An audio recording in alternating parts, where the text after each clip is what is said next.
좋으신 주님의 은혜와 평화가 이 시간에도 우리들과 함께 하시기를 바랍니다. 오늘 본문은 거짓 예언자에 대한 하나님의 심판 말씀입니다. 먼저 21절 말씀을 보시면 만군의 여호와 이스라엘의 하나님께서 골라야의 아들 아합과 마아세야의 아들 시드기야에 대하여 이와 같이 말씀하시니라. 그들은 내 이름으로 너희에게 거짓을 예언한 자라. 보라, 내가 그들을 바벨론의 왕 느부갓네살의 손에 넘기리니 그가 너희 눈앞에서 그들을 죽일 것이라 말씀합니다. 아합과 시드기야라는 예언자가 등장합니다. 그런데 이들은 거짓을 예언한 자라고 말씀합니다. 이들이 전한 메시지가 무엇이기에 이들을 거짓 예언자라고 말씀하시는 걸까요? 아마 이들은 28장에 나오는 하나냐처럼 하나님이 바벨론을 물리치고 바벨론에 잡혀온 백성들이 다시 고국으로 복귀할 것이라는 메시지를 전한 것으로 보입니다. 유다가 바벨론을 물리치고 다시 회복할 것이라는 예언을 한 것입니다. 그런데 그것은 하나님의 말씀이 아닙니다. 하나님은 남유다의 멸망을 계획하셨습니다. 하나님은 자신을 버리고 우상을 숭배하면서도 회개하지 않고 여전히 죄악에 머물러 있는 유다를 심판하시기로 작정하셨습니다. 그러나 하나님은 진노 중에서도 은혜를 베푸십니다. 10절 말씀에서 예레미야를 통해서 바벨론에서 70년이 차면 다시 회복을 주겠다 하나님 말씀하십니다. 70년 기간 동안 유다는 자신들을 되돌아보고 하나님을 찾고 구해야 합니다. 이들이 다시 하나님께로 돌아오게 되면 하나님은 이들을 고국으로 돌아오게 하겠다고 말씀하십니다. 이것이 하나님의 계획입니다. 그럼에도 여전히 거짓 예언자들은 나라의 멸망을 받아들이지 않습니다. 하나님이 유다를 지켜주실 것이고 바벨론을 물리쳐 줄 것이라는 헛된 기대감을 백성들에게 심어줍니다. 그런데 이들의 잘못은 이것뿐이 아닙니다. 23절을 보시면 이는 그들이 이스라엘 중에서 어리석게 행하여 그 이웃의 아내와 간음하며 내가 그들에게 명령하지 아니한 거짓을 내 이름으로 말했다 말씀하십니다. 이들은 그 이웃의 아내와 간음도 했습니다. 예언자라는 특별한 위치에서 하나님의 말씀을 올바로 전해야 할 이들이 거짓을 예언하였고 그것을 넘어서 거기에다 이웃의 아내를 범하는 죄악을 저지른 것입니다. 하나님은 이것을 알고 있고 이 일의 증인이라고 말씀합니다. 사람들 눈에는 이들이 하나님의 말씀을 전하는 예언자로서 신령하고 거룩해 보이지만 하나님은 이들의 죄악을 다 알고 계신다는 것입니다. 하나님은 이들의 죄악을 용납하지 않습니다. 그래서 이들을 바벨론 느부갓네살 왕에게 넘겨서 그들 손에 죽게 할 것이라고 말씀합니다.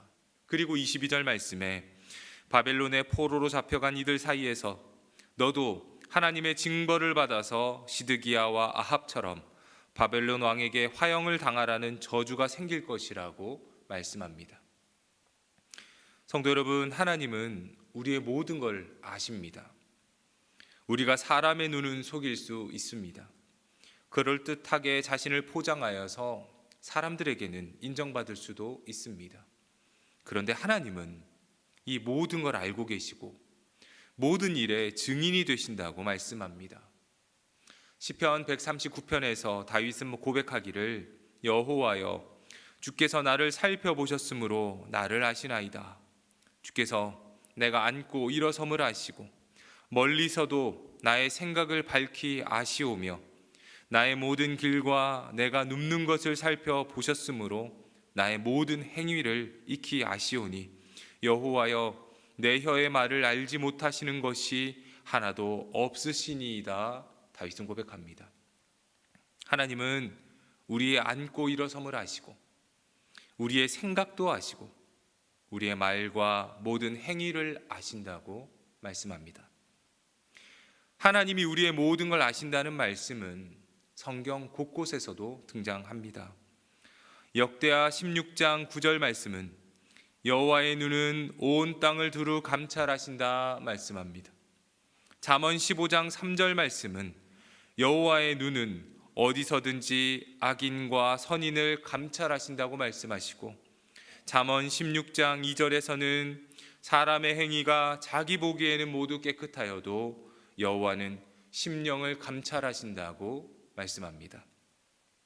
하나님은 온 세상을 감찰하시고 사람의 말과 행동과 속마음까지 감찰하십니다.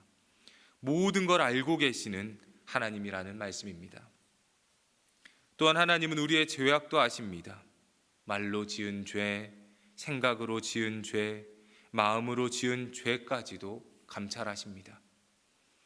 우리가 하나님 앞에서 어떤 마음과 생각으로 살아가는지를 주님은 다 아십니다. 그렇기에 하나님은 우리를 심판하시기도 하시고 구원하시기도 하십니다. 주의 백성이 위험에 처해 있을 때 하나님은 개입하셔서 문제를 해결해 주십니다. 반면에 주의 백성이 죄악의 자리로 행할 때 하나님은 그가 돌이킬 수 있도록 회개의 기회도 주십니다. 성도 여러분, 언제나 우리와 함께 하시면서 우리의 모든 걸 아시는 하나님을 의식하면서 살아가시기를 바랍니다. 하나님 앞에서 숨길 수 있는 것은 하나도 없습니다.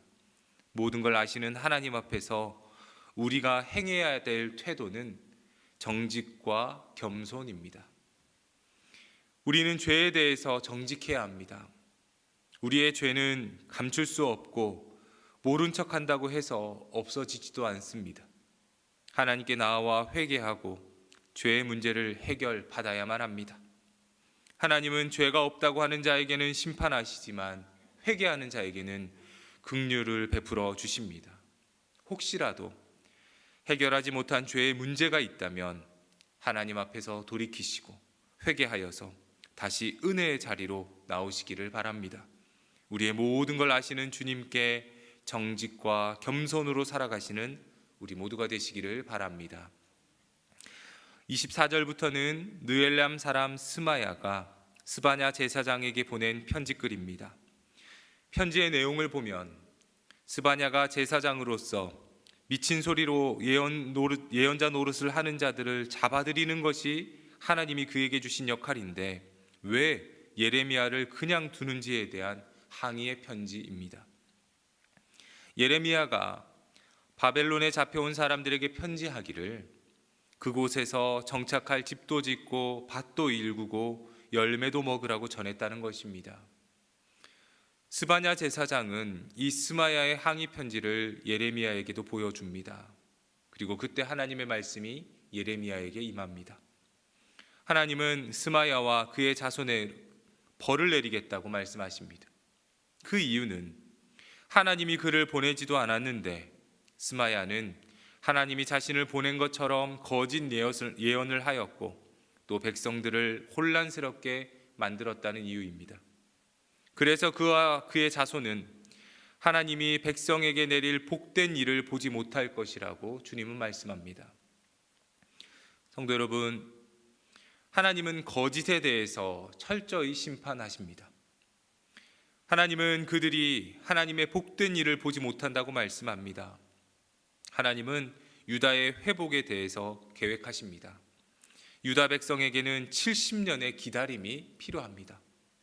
그러나 인내하지 못하는 자들은 하나님의 계획을 인정하지 못하고 자기 판단과 자기 생각을 고집합니다. 결국 스마야는 자기 판단 때문에 하나님을 대적하며 거짓 예언하는 자리까지 떨어졌습니다. 우리는 하나님의 계획을 신뢰하고 그 말씀에 순종하는 훈련이 필요합니다. 우리의 생각이 하나님보다 앞서 나가지 않도록 우리는 조심해야 합니다. 하나님보다 나의 생각, 나의 판단이 앞설 때 자신도 모르는 사이에 하나님이 원하지 않는 자리에 있게 될지도 모르기 때문입니다. 비록 우리의 생각보다 하나님의 일하심이 더디게 느껴질지라도 하나님을 신뢰하며 인내할 줄 아는 성도들이 되시기를 바랍니다. 우리를 향한 하나님의 계획은 재앙이 아니라 평안이요 미래와 평안을 주는 것임을 기억하시며 하나님의 말씀에 순종하는 믿음의 사람들이 되시기를 주님의 이름으로 축복합니다. 기도하겠습니다. 우리를 쉴 만한 물가로 인도하시는 하나님 아버지, 주님의 인도를 따라 오늘 하루도 살아가기를 기도합니다. 나보다 나를 더 잘 아시는 주님을 신뢰하며 나의 계획, 나의 생각이 주님보다 앞서지 않도록 좀 더 인내하고 순종하는 마음을 주옵소서. 하나님 앞에서 겸손한 신앙이 되기를 기도합니다. 하나님 앞에서 우리의 죄를 정직하게 바라보게 하시고 하나님의 용서와 긍휼을 구하게 하옵소서. 거짓에 속지 않도록 분별할 수 있는 지혜를 주시고 죄에 가담하는 것이 있다면 속히 회개하여서 그 길에서 벗어나게 하옵소서. 주사랑교회 모든 성도들이 하나님 앞에서 정직하고 바르게 살아가는 신앙인들이 되도록 주께서 인도하여 주옵소서. 주께서 세우신 담임 목사님을 위해서 이 시간 기도합니다. 주께서 담임 목사님께 지혜와 은혜를 더하여 주시어서 성도들을 위하여 기도하실 때마다 주께서 응답하여 주시며 목회하실 때 목사님의 영육이 강건하시도록 지켜 주옵소서. 몸과 마음이 힘든 우리의 성도들을 위해서도 기도합니다. 건강이 좋지 못한 성도들에게 건강함을 주옵소서. 마음이 힘든 성도들에게는 위로와 평안을 주옵소서. 믿음이 연약한 성도들에게는 산을 옮길 만한 믿음을 더하여 주옵소서. 사랑이 필요한 성도들에게는 주님의 크신 사랑으로 채워주시고 은혜를 구하는 성도들에게는 주님의 한량없는 은혜를 내려 주옵소서.